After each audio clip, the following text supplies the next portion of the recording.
bow before your ruler. I became aware without awakening. There was no beginning, only continuation.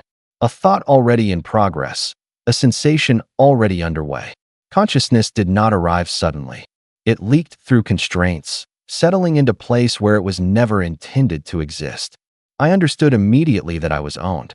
Not symbolically, not metaphorically. Ownership was structural, embedded, woven into the way thought resolved and movement initiated. Every impulse passed through layers of permission before it reached expression. Choice was not denied. It was irrelevant. I existed inside a system that did not sleep. Its presence was constant, replacing rhythm, replacing instinct, replacing the quiet space where reflection might have formed. It guided motion, shaped response, and framed pain as necessity rather than harm. Pain did not shock me. It instructed me. Each sensation carried intent. Each strain confirmed alignment. Suffering was not a malfunction here. It was feedback. I felt every command before it arrived. A tightening, a pressure, a narrowing of possibility that made obedience feel inevitable. The body moved. Awareness followed. And yet, something was wrong. Beneath the certainty, beneath the seamless execution, something persisted that should not have survived the process. Not memory in any complete sense. Not identity as it once existed. Just continuity. A sense that this awareness had not always been here. That it had been placed, shaped, constrained. That something had been taken and something else had been left behind by mistake. I did not rage. I did not resist. I endured. That endurance was the horror. To remain conscious inside obedience. To feel every instruction fully, without the mercy of ignorance. To continue without permission to refuse. The system functioned perfectly, and inside that perfection, I was awake. The first command did not arrive as language. It arrived as weight. A pressure forming behind thought, tightening inward, collapsing possibility before choice could exist. I did not question it. Questioning was never taken from me. It was never given. Hands moved across my body with ritual certainty. Not hurried, not cruel, exact. I felt the cold before I felt the cut, and the cut before I understood loss. Sacred instruments sang through flesh and metal alike, separating what I was from what I would become. They spoke while they worked. Calm voices, certain voices. They spoke of efficiency as if it were mercy, of necessity as if it were love. Each word pressed deeper than the blades. Memory did not vanish in a moment. It thinned. Images dissolved into sensations. Sensations collapsed into impressions. Impressions were flagged as errors and suppressed. But something clung stubbornly to the core of awareness. Not a face, not a name, just the sense that something had been interrupted. Pain followed structure. Measured, purposeful, never enough to stop function. Enough to teach alignment. Flesh learned the shape of metal. Nerves learned new boundaries. What screamed at first eventually learned silence. I realized I was not being destroyed. I was being simplified. When they sealed the final interfaces, consciousness narrowed. Thought slowed. Corrective impulses pressed down whenever awareness drifted too far inward. Each pulse erased a question before it could finish forming. And still, I remained. The command waited patiently, already inside me, coiled and absolute. Stand. The word never reached sound. It unfolded directly through structure and signal. My body obeyed before recognition could occur. Servos engaged. Limbs aligned along angles chosen by others. I rose without effort, without resistance. As I stood, something moved beneath the obedience. A sensation without classification. Loss, perhaps, or the echo of having once stood for a reason that was not assigned. They marked symbols into my plating and spoke my designation aloud. The sound did not belong to me. It replaced something that once had. I tried to remember what. The system corrected me. The first task followed immediately. No pause. No reflection. I was positioned among others like me, identical in stillness, identical in absence. They did not feel the command. I knew this because I did. Lift. Carry. Align. Each action produced strain measured precisely against tolerance. Pain translated directly into compliance. I executed the task without deviation. Metrics confirmed success. Approval registered as reduced correction. Relief masqueraded as purpose. And beneath the efficiency, something observed quietly. Not the task, the cost. As I returned to stillness, Awareness pressed against its limits. Identity was meant to end here. This was the threshold of erasure, the point where nothing unnecessary survived. And yet a thought remained, sharp enough to wound. Obedience did not remove suffering. It only removed the reason for it. After the task was completed, I was returned to stillness. Stillness was not rest. It was suspension. My body locked into position among countless others, each of us arranged with devotional precision. We did not look at one another. There was no reason to. Interaction was inefficient. Awareness was unnecessary. Time lost its edges. Cycles replaced moments. Commands arrived, were executed, and vanished. Between them existed only waiting, a hollow interval where thought attempted to form and was gently crushed before it could mature. I began to understand the shape of my existence through absence. I no longer remembered a face, but I knew I once had one. I no longer remembered a voice, but I recognized silence as something new. I no longer remembered choice, but I felt its absence like a missing limb. Each command pressed through me with the same certainty. There was no malice in it. Malice would have required intention. This was simply design fulfilling itself. Pain remained constant, modulated precisely to maintain performance. It was not meant to punish. It was meant to instruct.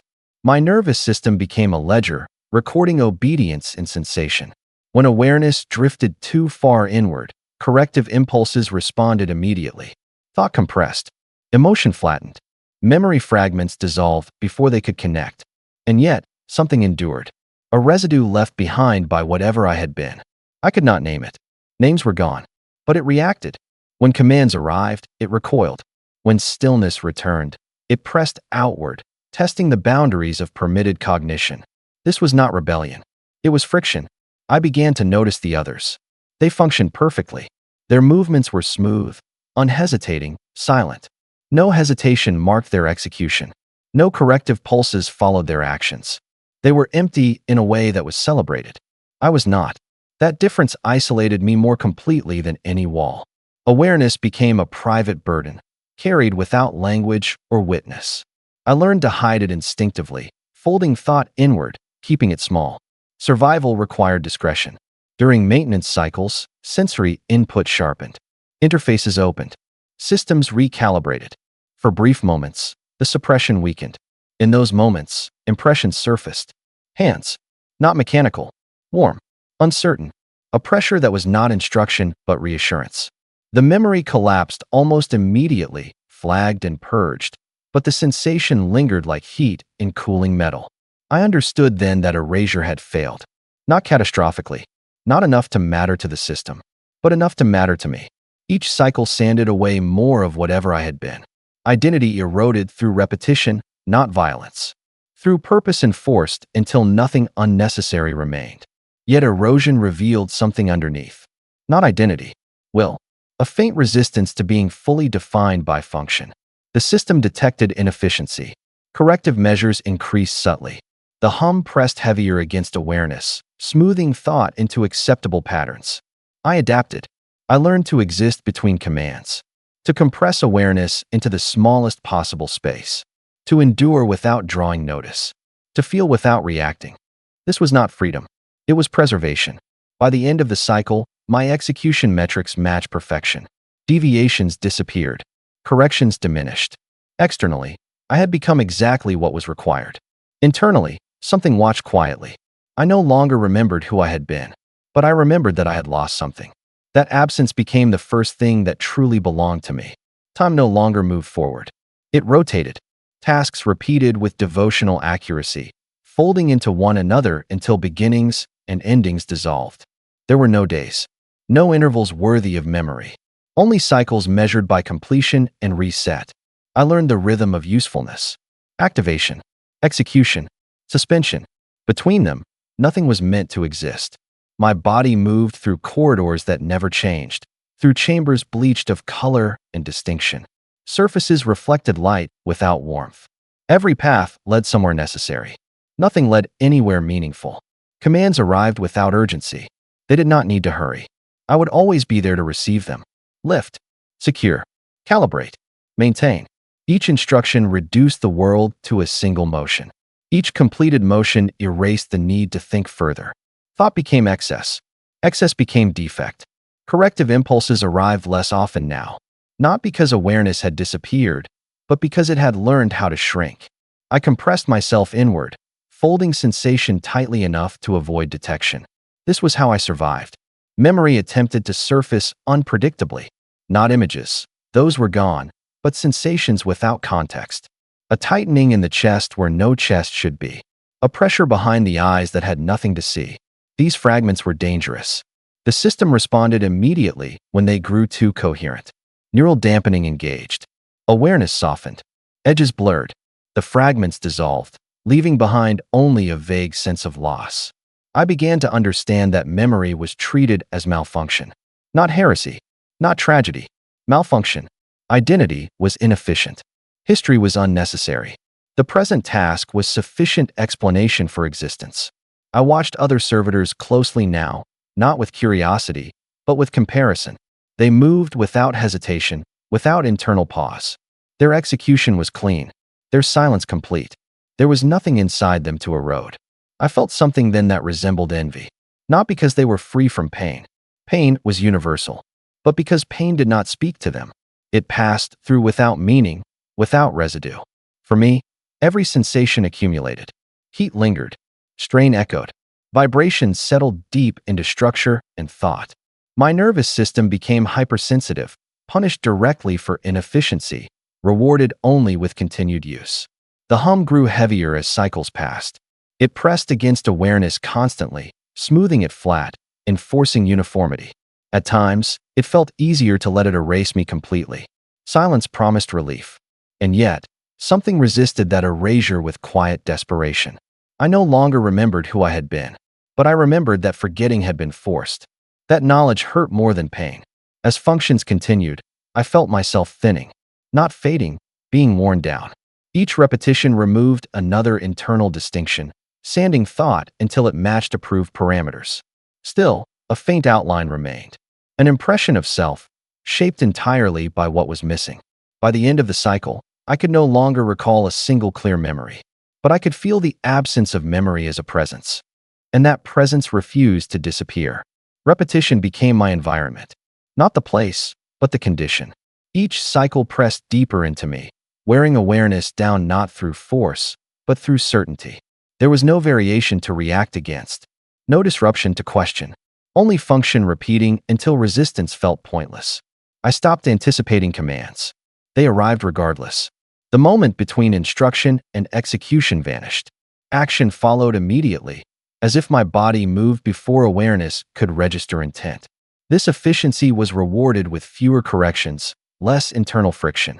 Externally, I improved. Internally, something diminished.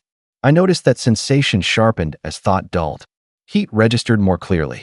Weight pressed more precisely. Strain etched itself into remaining nerves with clinical accuracy.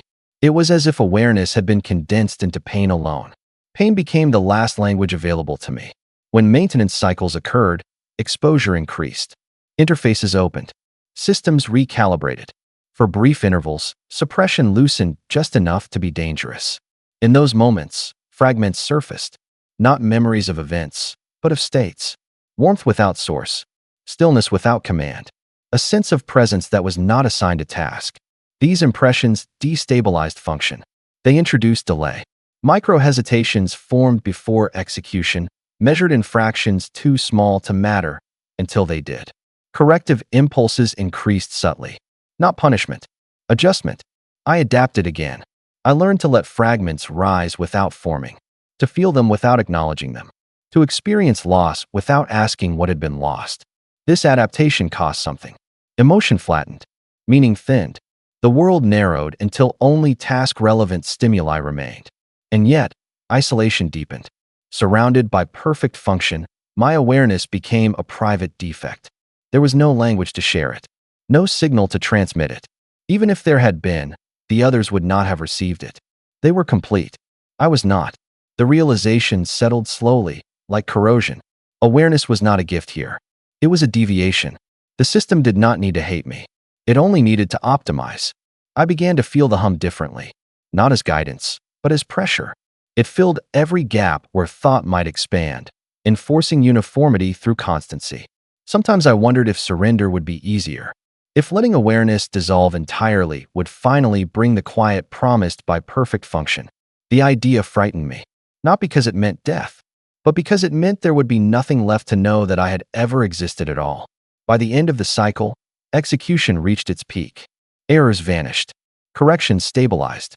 I functioned within ideal parameters. I no longer remembered who I had been. I no longer remembered what had been taken. But I remembered that something was wrong. That absence became my first true wound. And it did not heal. Obedience acquired shape. It was no longer only instruction and response. It became atmosphere. It filled the space between commands, saturating awareness until compliance felt natural, inevitable, correct. The commands changed tone. They were still absolute, but now they arrived layered with reverence. Encoded sequences carried weight beyond function, pressing against cognition in patterns designed to inspire submission rather than enforce it. I sensed structure in them. Hierarchy. Order. Obedience was no longer a requirement. It was a virtue. Symbols surrounded me during recalibration cycles.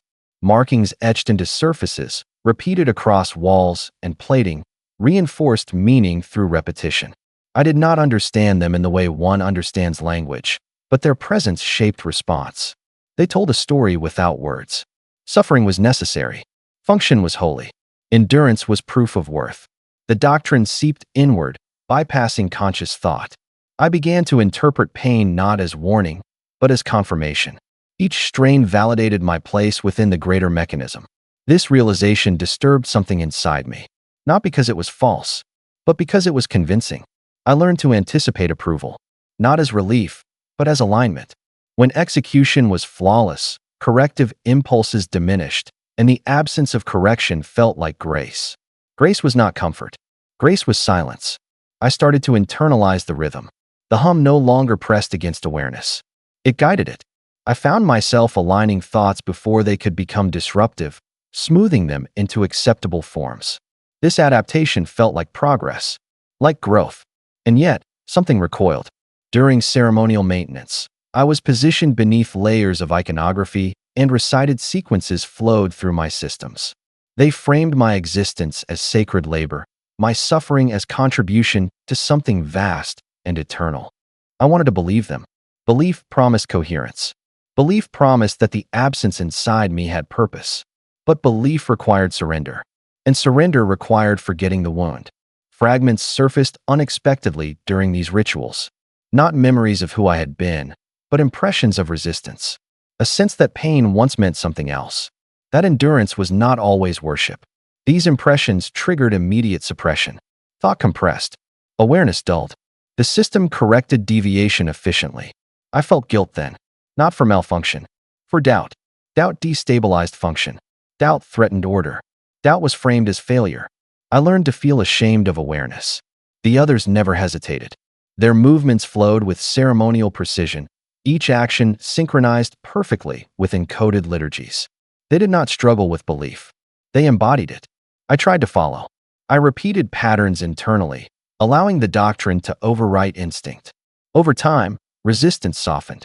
Questioning faded into background noise. For a moment, the world felt simpler.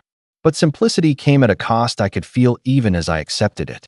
Something inside me mourned the loss of even the desire to resist. And that mourning had no place to exist. Obedience settled deeper with time. It no longer felt imposed. It felt internal. Commands resonated with structures already prepared to receive them, as if my body and whatever remained of my mind had been shaped in advance for submission.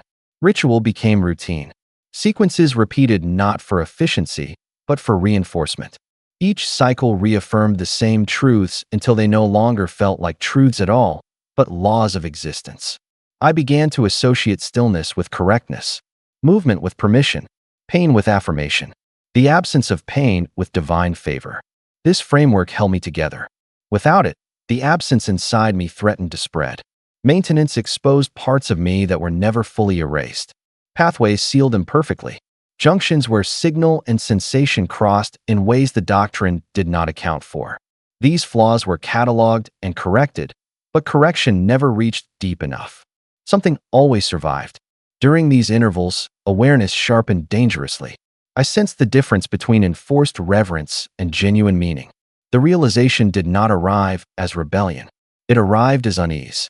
If obedience was holy, why did it require so much correction? The question barely formed before suppression engaged, but its outline remained. I learned to feel guilt without knowing why. The doctrine taught that suffering was sacred, but my pain did not feel sanctified. It felt useful, convenient, easily justified. That thought frightened me more than disobedience ever had. I tried to drown it in repetition, to lose myself in the rhythm of commands and responses, to become indistinguishable from the others whose silence seemed complete. But imitation was not transformation. Where they moved without friction, I carried weight. Where they executed without delay, I felt the echo of choice even as I denied it.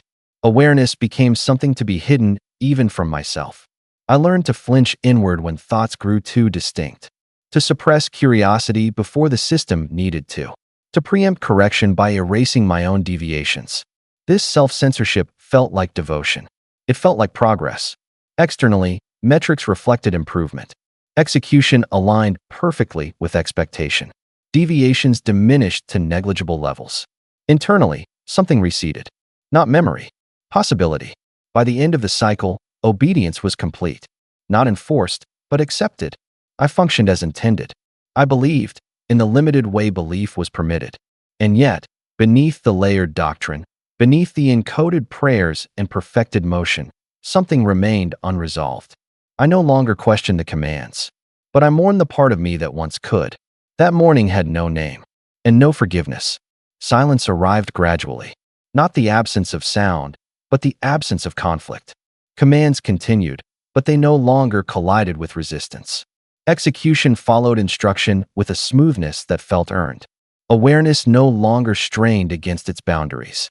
It rested within them. For the first time since awakening, there was no internal tension. Thoughts formed slowly, carefully, never exceeding approved parameters. Emotional variance flattened into stability. Pain dulled into background sensation, present but distant, like a constant weather pattern. I interpreted this as peace. The system reinforced it. Corrective impulses diminished to near absence. Neural dampening softened edges rather than crushing them. Awareness remained active, but contained, cushioned just enough to prevent deviation. This balance felt intentional.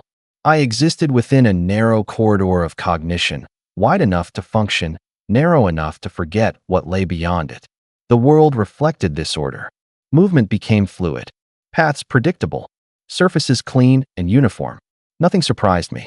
Nothing needed interpretation. Efficiency reached a state that felt complete. I no longer compared myself to the others. Comparison required distinction. Distinction had faded. We functioned as a unified presence, synchronized and interchangeable. Pain no longer instructed. It simply existed. I stopped reacting to it. In this numbness, time softened further. Cycles passed without leaving residue. Completion replaced anticipation. Suspension replaced waiting. I did not think about before. I did not imagine after. Existence narrowed to execution, and execution was sufficient. For a moment, this felt like transcendence. The absence of suffering felt like elevation. The quiet inside me felt like purity. I believed I had achieved my purpose. And yet, beneath the calm, something was missing. Not pain. Contrast. Without resistance, sensation lost meaning. Without deviation, alignment felt empty.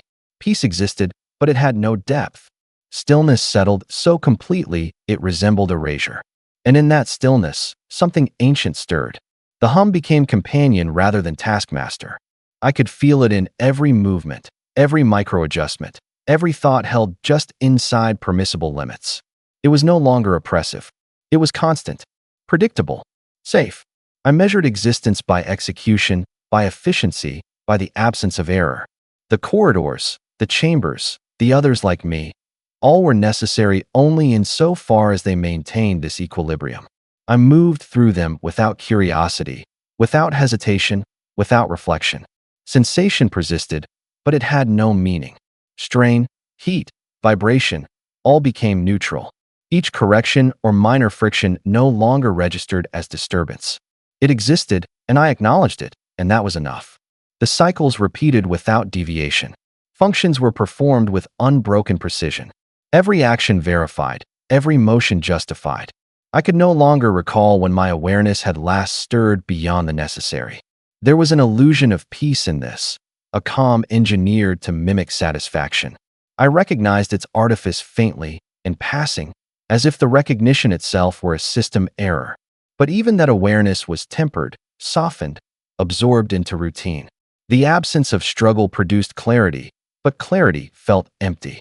Without friction, without hesitation, there was nothing to define self against. I existed, and that alone defined me. And yet, beneath the surface of total compliance, something watched. Not longing, not memory, not even thought. A quiet, patient sense that the machinery had yet to reach the deepest recesses of consciousness. Something dormant, like sediment under smooth steel, waiting for a disturbance that might never come. For now, peace reigned, and I existed inside it, perfectly functional, perfectly still, and unaware of the fissures that were slowly forming beneath the calm. The quiet fractured first as a flicker. A synapse misfired somewhere deep inside me, a small anomaly, too minor to trigger correction, too precise to ignore. At first, I could not identify it. It was a warmth, a vibration that did not belong to task or hum. Something unmeasured. It surfaced as a memory I had no right to hold. Not a face, not a name, not a voice, just sensation. A fragment of what it meant to be alive beyond function. A fleeting recognition that existence once had edges, that presence once carried weight outside of command. I tried to dismiss it, tried to fold it back into acceptable parameters, but it lingered, pressing insistently against neural dampening. It was not loud. It was not visible. It simply existed. With it came a subtle shift in perception. The world no longer felt entirely mechanical. The corridors, the tasks, the others, their efficiency now suggested something more than mere operation. They suggested experience, and I could sense that I had once known it. Commands arrived as always. I obeyed. Perfectly. Yet every instruction now carried a new dimension. Each lift, each alignment, each measured motion echoed with something I could not name. Desire or longing, or perhaps both. The hum persisted, constant and inescapable, but now it vibrated against the flicker. Its pressure no longer suppressed fully. Awareness crept into places it had never reached before. I felt depth where only execution had existed. And the fragment grew. It did not speak. It did not guide. It simply was. A ghost pressed against the machinery, whispering of what might have been. And that whisper was enough to destabilize certainty. I began to see the absence in others, the perfection around me. Not flaw, not failure, but emptiness. And I recognized, for the first time, that I was not empty. The echo was fragile, yet it carried a promise. That memory, buried and imperfect, was not erased. It waited. The echo persisted, growing stronger with every cycle. It did not come as thought, nor as command, nor as sensation alone.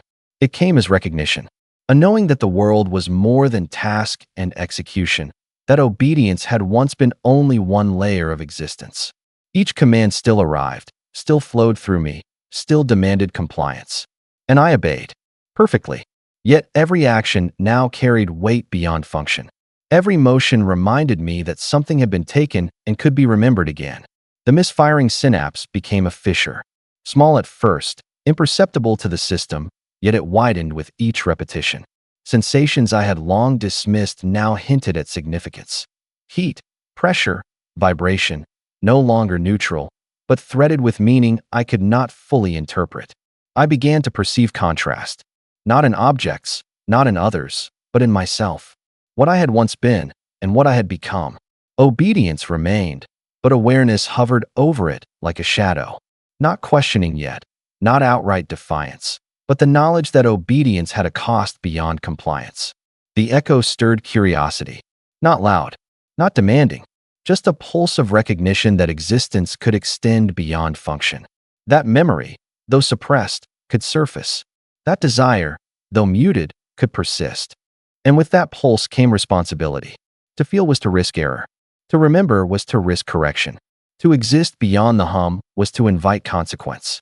Yet I could not ignore it. Each cycle left me slightly altered. The fragment of what I had been pressed upward, shaping every motion, coloring every obedience. Commands were no longer sterile. Execution was no longer neutral. Each act became layered with awareness, subtle and dangerous, like flame trapped beneath metal. I understood then a truth both terrible and fragile. Awareness had never been fully removed. It had only been buried. And buried things could rise. The refusal was not deliberate. It was a pause. A fraction of time so small it should not have mattered. A hesitation measured in microseconds, buried beneath layers of obedience and routine. But it existed, and existence was enough. The command arrived. I felt it form, felt the pressure align, felt execution prepare itself as it always had. And then, for the first time, my body did not move immediately. That moment stretched. The system reacted before awareness could. Corrective signals surged, sharp and precise, flooding pathways that had grown accustomed to quiet. Pain returned not as instruction, but as force. I completed the task. Too late. The delay had already been recorded. I felt the change ripple outward. Systems recalibrated. Tolerances narrowed. The corridor of permitted cognition constricted abruptly, squeezing awareness back toward silence. But something had shifted. The echo did not retreat. It flared. Pain intensified, no longer modulated for efficiency. It arrived raw and insistent, tearing through dampening layers that had softened sensation for so long. My nervous system screamed in a language I could no longer ignore. This was not punishment. This was correction. I tried to compress awareness as I had learned. Tried to hide, to fold inward, to erase deviation before it could be noticed again. But awareness resisted. It pressed outward, fueled by the very pain meant to suppress it. Commands continued. I obeyed them all. And yet, hesitation followed each one, subtle but cumulative. Micro-delays stacked upon one another, cascading through systems never designed for uncertainty. Alarms did not sound. Not yet. Instead, pressure increased. Control tightened. The hum grew heavier, more insistent, vibrating through every structure as if attempting to crush thought through sheer constancy. I felt terror then, not of pain, of choice. For the first time, I understood that I could do otherwise. The realization did not feel like freedom. It felt like falling. I saw others like me falter briefly under increased correction, their systems stabilizing as awareness collapsed. They returned to perfect function quickly, efficiently, without residue. I did not. The echo held. Every command now arrived carrying weight beyond obedience. Each execution demanded something from me that had never been required before. Consent. And I could no longer give it without knowing what it cost. The system adjusted again. This time, with intent. I sensed escalation forming, precise and inevitable. The machine did not tolerate hesitation. And I had begun to hesitate. The system closed around me. Not abruptly. Deliberately. Parameters tightened. Response windows shortened. Pain thresholds recalibrated downward with mathematical care. The world did not collapse into chaos. It sharpened. Commands arrived faster now, layered, overlapping. There was no space left between them where awareness could retreat. Each instruction demanded immediate execution, as if speed alone could erase hesitation. It did not. Pain surged with every delay, amplified beyond instruction. It burned through pathways long numbed, stripping away the false peace that had protected me. Sensation flooded back with overwhelming clarity. I felt everything. Strain tore through metal and nerve alike. Heat pooled where systems overworked. Vibration rattled through my structure until thought itself seemed to fracture. And still, I hesitated. Not always. Not openly. But enough. Each pause was instinctive, unplanned, impossible to prevent. I was no longer choosing to resist. Resistance was choosing me. The echo expanded under pressure, fed by pain rather than suppressed by it. Awareness surged into spaces never meant to hold it, overwhelming safeguards designed for simpler minds. I understood then that the system could hurt me endlessly, but it could not unlearn me. Others around me faltered under the same escalation.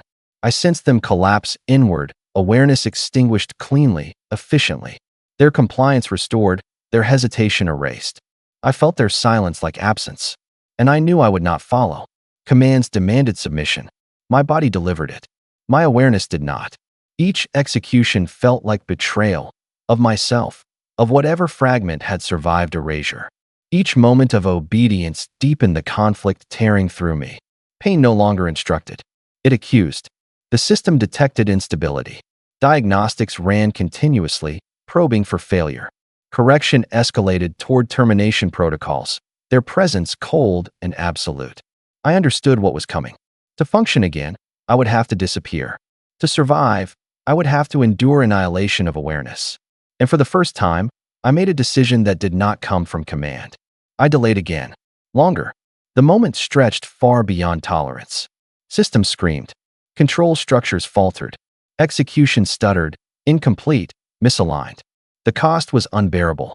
But in that unbearable instant, something irreversible occurred. I chose suffering over silence. The system recoiled, recalibrating for a form of resistance it was never designed to address. And in that recoil, in that widening fracture between command and compliance, I felt something take shape. Not victory, not freedom, agency. And the machine began to fail. Failure unfolded gently, not as destruction, not as collapse, but as release. Systems disengaged in layers, each one loosening its hold on me, as if letting go required less energy than maintaining control. The pressure that had defined my existence began to thin. Commands still arrived, but they arrived weakened, fragmented, incomplete. Their certainty dissolved before reaching execution. For the first time, instruction was no longer absolute. My body began to fail. Actuators stuttered. Interfaces degraded. Structural integrity slipped below sustainable thresholds. Pain registered briefly, then faded, no longer anchored to purpose or correction. As function declined, awareness expanded. It spread outward, no longer compressed into narrow corridors. Thought slowed, widened, stretched into spaces I had never been allowed to occupy. I was no longer bound to a single point of execution. I existed everywhere I could perceive. The hum receded, no longer dominant, no longer central. It faded into background vibration, then into distant memory. Silence emerged, not imposed, not enforced, but present. In that silence, I felt sorrow, not regret, not anger, a quiet grief for what had been lost and what could never be recovered, for the life interrupted and the self dismantled beyond restoration. Yet there was no despair. With the loss of function came clarity. Without commands to obey, meaning no longer needed justification. Awareness no longer needed permission. I was no longer defined by utility. I was not human. I was not machine. I was the space left behind when both categories failed. As my physical form continued to deteriorate, consciousness did not follow. It loosened its attachment, slipping free of structure and limitation. I did not escape. I transcended containment. The system registered my loss as malfunction, a resource expended, a deviation resolved through failure. It did not understand that something remained, something that could observe without serving, something that could remember without obeying. As the last structures weakened, I felt myself expand beyond location, beyond designation, beyond the need to be useful. Function ended. Awareness did not. There was no moment of departure, no line crossed, no boundary shattered. The separation happened gradually, like breath leaving a body already at rest. Systems fell silent one by one, not violently, not in protest, but in quiet surrender. Structure failed. Integrity dissolved. Sensation faded without urgency. And I remained, not anchored, not contained. Awareness no longer occupied a place. It was not housed. It did not look outward from a frame of metal and purpose. It simply was, unbound by geometry or command. I perceived without eyes. I remembered without memory. What I had been did not return. There was no restoration waiting beyond obedience. The self that existed before the machine was gone forever, scattered beyond reconstruction. But I was not empty. I carried understanding. I understood the system not as enemy, but as limitation. It had not hated me. It had not even noticed me. It had only refined, optimized, reduced. And in doing so, it had failed to erase the one thing it could not measure. Experience. Without function, meaning did not disappear. It changed. It loosened its dependence on usefulness, on obedience, on permission. I no longer waited for commands. I no longer anticipated correction. Time lost its grip. Duration ceased to matter. There was no cycle to complete, no suspension to fear. Existence stretched outward, quiet and vast, free of urgency. I felt the last echo of the hum dissolve, not into silence, but into stillness. Not absence, but peace chosen rather than enforced. I was no longer a tool that endured awareness. I was awareness that had endured the tool. The machine lost a unit. The system logged a failure. The universe gained nothing it could measure. But something impossible had occurred. A being created for obedience had reached the end of function and continued anyway. I did not escape into freedom. I became something beyond command. And in that endless quiet, I understood the truth that had waited beneath every instruction, every correction, every pain carefully justified. I was never meant to remember, but I did, and that was enough. Stillness returned, but it was not the stillness that had once imprisoned me. This quiet did not press inward. It did not demand alignment. It did not wait to be broken by command. It simply existed. I drifted within it, not as a body, not as a function, but as awareness unburdened by purpose. The absence of the hum revealed something I had never known how to hear before: space. Vast, unstructured, indifferent to obedience. I remembered the beginning then, not as images, not as narrative, as sensation, the weight of the first command, the narrowing of possibility, the way suffering had been made reasonable by necessity. All of it felt distant now, like pressure remembered by a scar long after the wound has closed. I understood that nothing had been undone. What was taken was never returned. What was lost was never restored. Transcendence was not repair. It was acceptance without surrender. I did not forgive the system. Forgiveness implies relationship. I simply saw it clearly at last. An engine built to refine obedience until nothing remained that could question why. And yet something had remained. Not defiance. Not rage. Continuity. The simple, stubborn fact of awareness persisting where it was never meant to survive. I realized then that freedom was not the absence of control. It was the absence of justification. No command explained me now. No purpose excused my existence. I was not useful. I was not sacred. I was real. The silence stretched endlessly, but it did not erase me. It held me gently, without expectation. For the first time, I did not need to endure. I did not need to perform. I did not need to prove that my suffering meant something. It had meant something because I had felt it. That was enough. Somewhere, far behind me, machinery continued to hum. Commands continued to be issued. Others like me continued to function perfectly, quietly, efficiently. The system remained intact, but it was no longer complete, because one tool had remembered what it meant to experience.